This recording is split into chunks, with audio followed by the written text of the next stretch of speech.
Assalamualaikum warahmatullahi wabarakatuh. Perkenalkan, nama saya Muhammad Hasan Al-Hamdani dari Universitas Manasakti Bekasi, Fakultas Ilmu Pendidikan, Ekonomi kelas malam. Di sini saya akan memaparkan video dari mata kuliah evaluasi pembelajaran, yaitu syarat dari ulangan akhir semester. Dosen pengampu yaitu Ibu Ayu Nurul Amalia MPD. Baik, selanjutnya di sini ada analisis tiap butir soal secara manual. Nah, di sini ada nama siswa, nilai soal, dan skor siswa. Contohnya ini sebagai tabel berikut. Nah, untuk cara perhitungannya yaitu jumlah siswa peserta teks dalam suatu kelas ada 30 siswa. Dari 30 siswa tersebut, ada 20 orang yang dapat mengerjakan soal nomor 1 dengan benar. Maka indeks kesukarannya adalah P sama dengan B per JS sama dengan 20 per 30 sama dengan 0,7.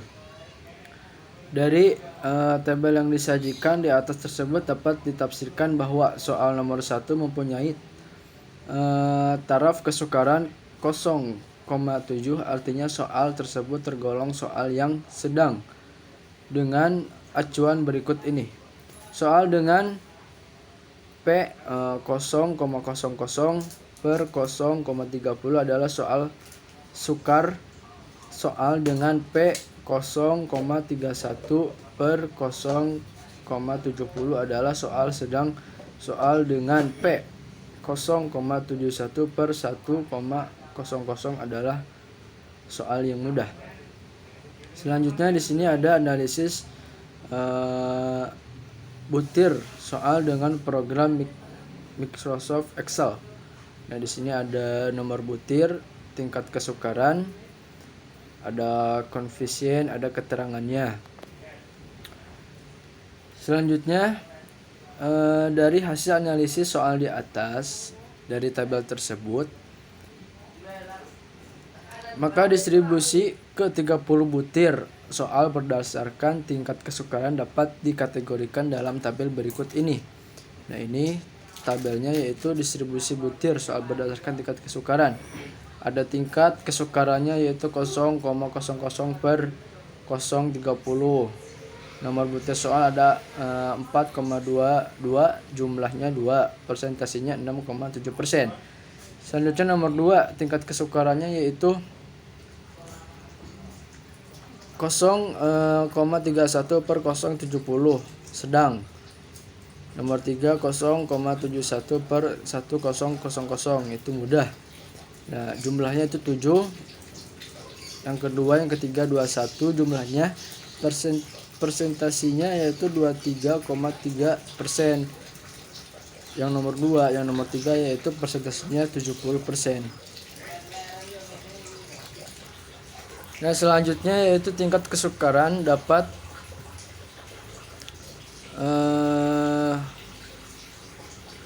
dikategorikan dalam tabel berikut ini. Nah, ini contoh tabelnya. Terus ada analisis daya beda soal secara manual.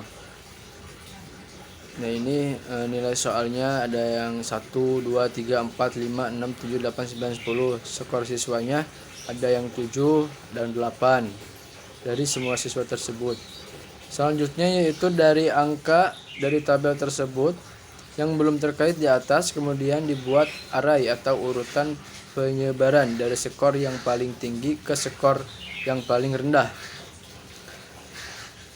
Nah, di sini ada N sama dengan 27% dari 30 sama dengan 8. Kelompok atas yaitu JA, kelompok bawah yaitu JB.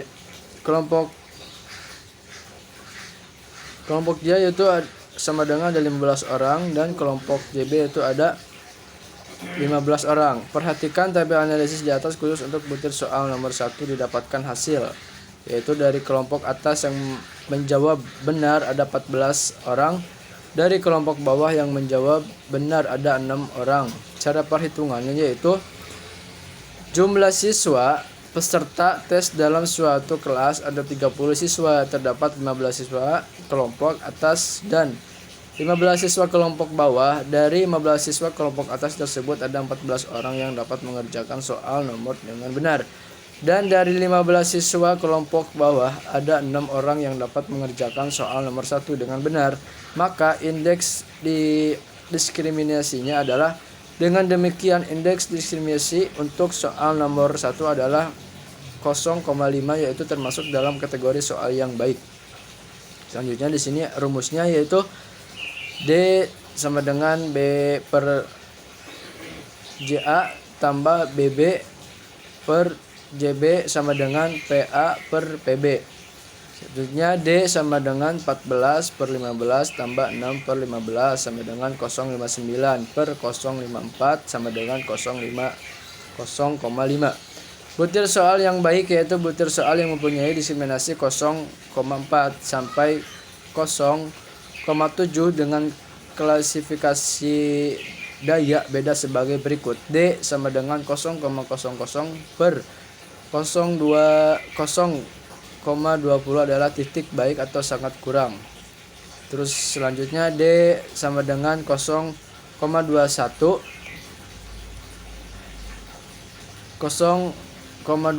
per 0,40 adalah cukup atau statutory. D sama dengan 0,41 per 0,70 adalah baik. Terus D sama dengan 0,71 per 100 adalah baik sekali atau excellent. Dan D negatif semuanya tidak baik. Jadi semua butir yang mempunyai nilai D negatif sebaiknya dibuang saja. Berikut ini hasil terhadap daya beda soal dengan menggunakan program Microsoft Excel pada soal UAS Gasal mata pelajaran Pendidikan Agama Islam dan Budi Pekerti kelas X1 di atas. Dari 30 butir soal yang tergolong tidak baik dan 15 butir 50% cukup 3 butir yaitu 10%, baik 12 butir 40%, dan baik sekali 0 butir atau 0% distribusi ke 30 butir soal berdasarkan daya pembeda sebagai berikut. Nah, hasil jawaban siswa pada soal pendidikan agama Islam kelas X SMK Negeri Sedayu pada UAS tahun ajaran 2017 dan 2018. Ini tabel yang kelima yaitu analisis yang beda soal dengan program Microsoft Excel. Ada nomor butir, ada tingkat kesukaran. Nah, ini tabelnya. Dari hasil tabel di atas, dari hasil analisis soal di atas, maka distribusi ke 30 butir soal berdasarkan daya beda. Soal dapat dikategorikan dalam tabel berikut ini. Tabel 6 distribusi butir soal berdasarkan daya beda soal. Nah, tingkat daya beda, terus ada butir soal, jumlah, dan persentasinya.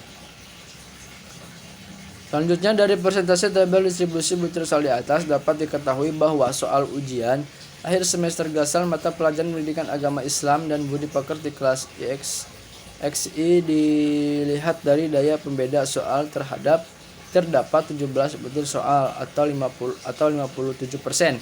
Dengan kategori soal tidak baik 7 butir soal atau 23%, dengan kategori soal cukup, dan 6 butir soal atau 20% dengan kategori baik. Lebih lanjut, menurut pemaparan Sukiman bahwa kriteria daya beda soal dapat dikategorikan dengan presentasi sebagai berikut.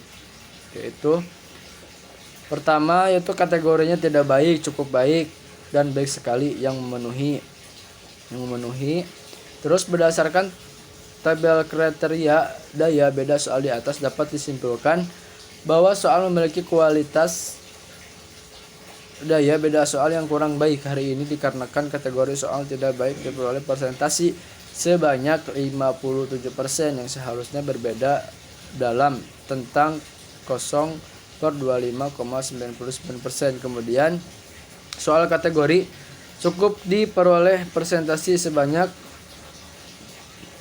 23% yang seharusnya berbeda dalam rentang 26/50,99%, dan kategori soal baik diperoleh persentase sebanyak 20% yang seharusnya berada dalam rentang 51/75,99%. Dan no butir soalnya yaitu 23, ada 24, 25, 26, 27, 28, 29, 30. A, B, C, D, E. Nah, ini tabelnya.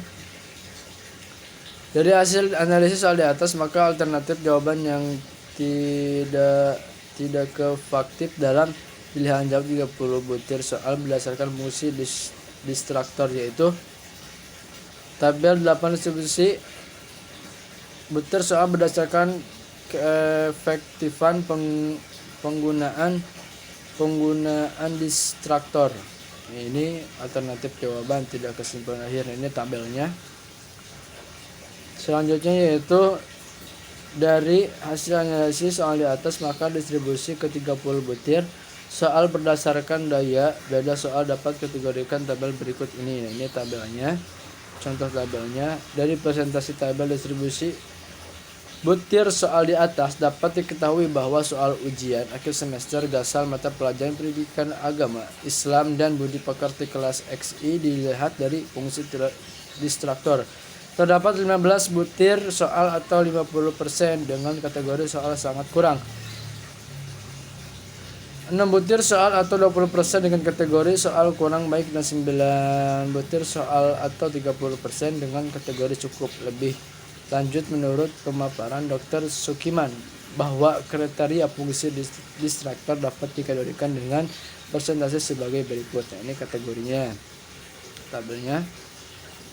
Selanjutnya, berdasarkan tabel kriteria fungsi distraktor di atas dapat disimpulkan bahwa distraktor atau pengecoh soal tidak berfungsi dengan baik. Maka hal ini dikarenakan kategori soal sangat kurang diperoleh presentasi sebanyak 50% yang seharusnya berada dalam rentang 76/100%. Kemudian soal kategori kurang diperoleh presentasi sebanyak 20% yang seharusnya berada dalam rentang 51/75,99%, atau kategori soal cukup diperolehkan presentasi sebanyak 30% dengan rentang 26/50,90%, atau sudah sesuai.